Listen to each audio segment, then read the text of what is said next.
Hindi na siya makalakad pa. Sana nga may magbigay na.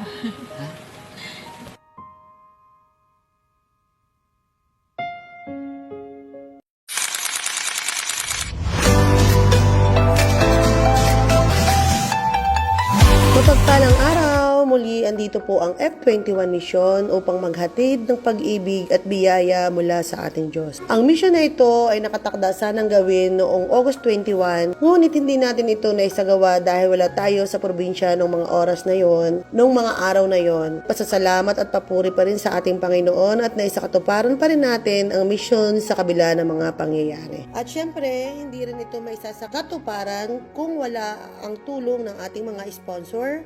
Mula sa bansang Australia, ang mag-asawang Mr. and Mrs. Hay, gayon din kay Madam Gloria Sanchez ng JGS Bamboo Crop at kay Boss Belen Bandong. Maraming salamat po sa inyong mga busilak na puso. Ang inyong bukas palad na pagbibigay ng walang hinihinging kapalit ay tunay na patunay na pagmamahal ng Diyos na dumadaloy sa inyo. Sabi nga sa Kawikaan, chapter 11, verse 25, ang taong mapagbigay ay magtatagumpay sa buhay, ang taong tumutulong ay tiyak na tutulungan. Tayo po at samahan niyo po kami ngayon kay Nanay Teresita Sulit Reyes ng Barangay Banutan, Gloria.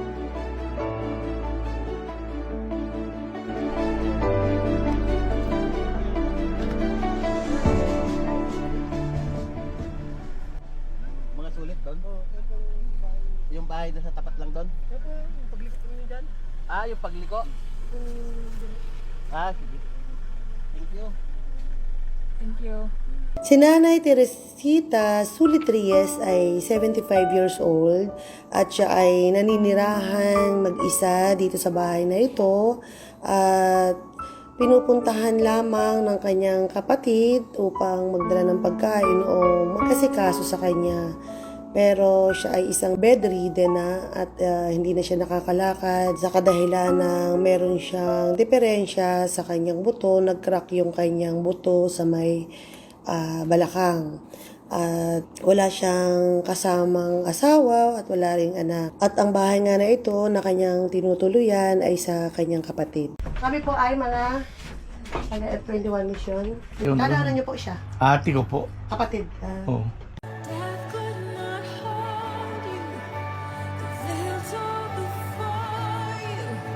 Nag-message po sa amin na kayo daw po ang ay ganyan yung kalagayan at kami po ay meron kaming samahan na pusang loob bibigay po ng wheelchair doon sa mga hindi kayang wala pa pong mga wheelchair hindi kayang bumili o hindi afford na bumili ay sino po kasama niyo dito?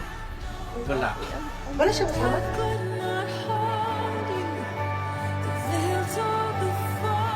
Wala siya kasama. Saan ba kayo nakatira?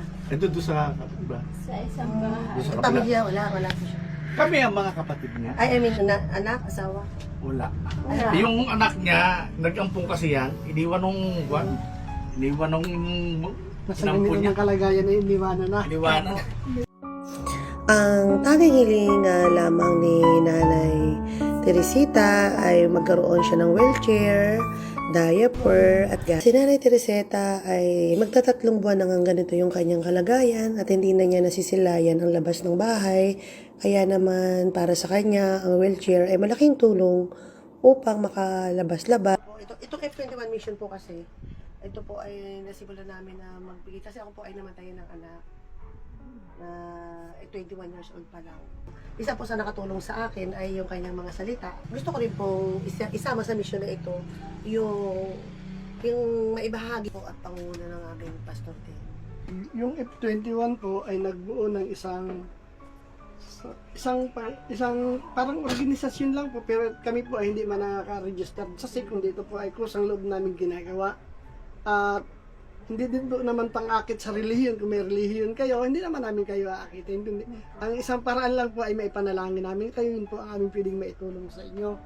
Kasi ang iba, hindi tumanggap ng panalangin dahil may relihiyon sila. Kami naman po ay hindi relihiyon ang dala, kundi pag-ibig ang aming daladala sa inyo.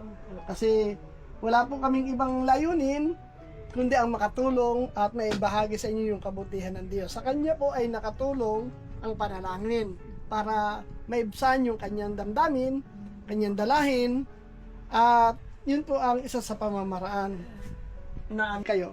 At sa buong sambahayan ay gusto ko pong isang panalangin ay samahan niyo po ako. Yung bibigkasin ng aking labi ay bigkasin din ng inyong labi na panalangin. Ito po hindi naman sa pilitan. Ano ho? Sige po tayo manalangin. Dakilang Diyos, narito po ako. Narito po ako. Buksan niyo po ang aking puso. Buksan mo po ang aking puso. Patawarin niyo ako. Patawarin mo po. Kung ako po isulat niyo po ang kanilang mga pangalan sa aklat ng buhay. At sa kalagayan ni Nanay Panginoon, naniniwala po kami, kung may plano ka pong gawin pa sa kanyang buhay, kayo po ang patuloy na gumawa, Panginoon, sa kanila. Salamat po Diyos, pagpalain niyo po ang panalangin nito, magtagumpay po kayo sa kanilang pamilya, sa pangalan niyo po aming Panginoon Kristo. Amen.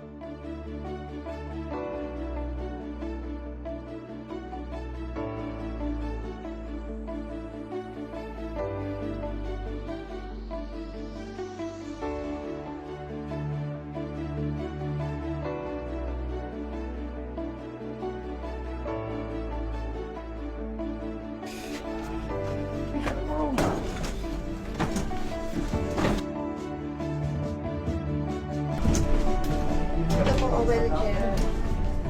Dami naman. Yan. Napaka-biyaya ang araw nito sa iyo. Ito po. Dumating ang ano. Pwede po kayo dito sumakay para mag-isip. Ito ay bibigyan ko na rin po sa inyo. Ito, para sa inyo na to. Ito po yung ating page. Kung gusto niyo makikita niyo po ito sa page. Ano? Sabi ditong 500, pang ano nyo na lang, pambili nyo ng gamot. Ano lang po.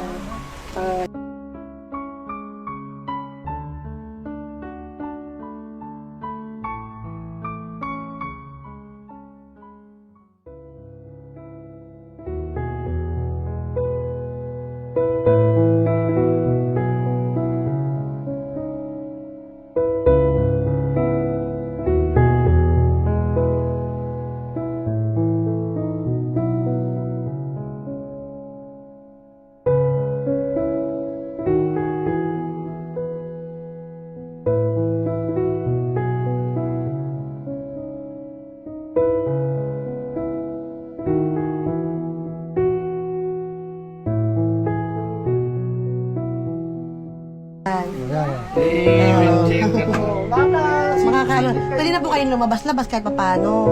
Makaano kayo ng fresh air. Matanaw ka ng ano. Hindi ko pa nakikita kahit araw-araw ko nasa bahay, hindi ko nakikita. Na-adjust pa.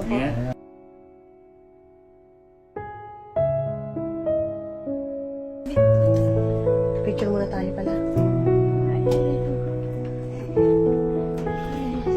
Kuya, nakakita ka ng liwanag. Iba-iba. Iba-iba po. Sige, picture tayo. Nakita po kayo, no? Kuya, nakakita ka ng liwanag.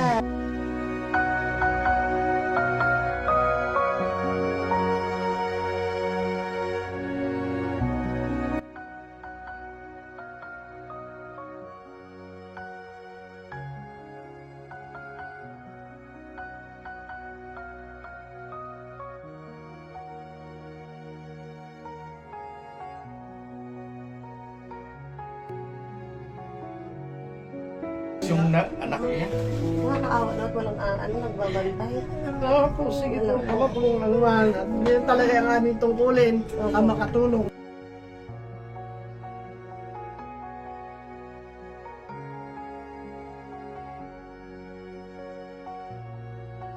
Kasi kami po ay meron pa rin pong pupuntahan iba. Kaya hindi na po kayo magtatagal. So, magpipicture na lang po tayo. Picture na lang po kasama kayo. Maraming salamat po. Sana po ay patuloy niyo pong suportahan ang F21 mission.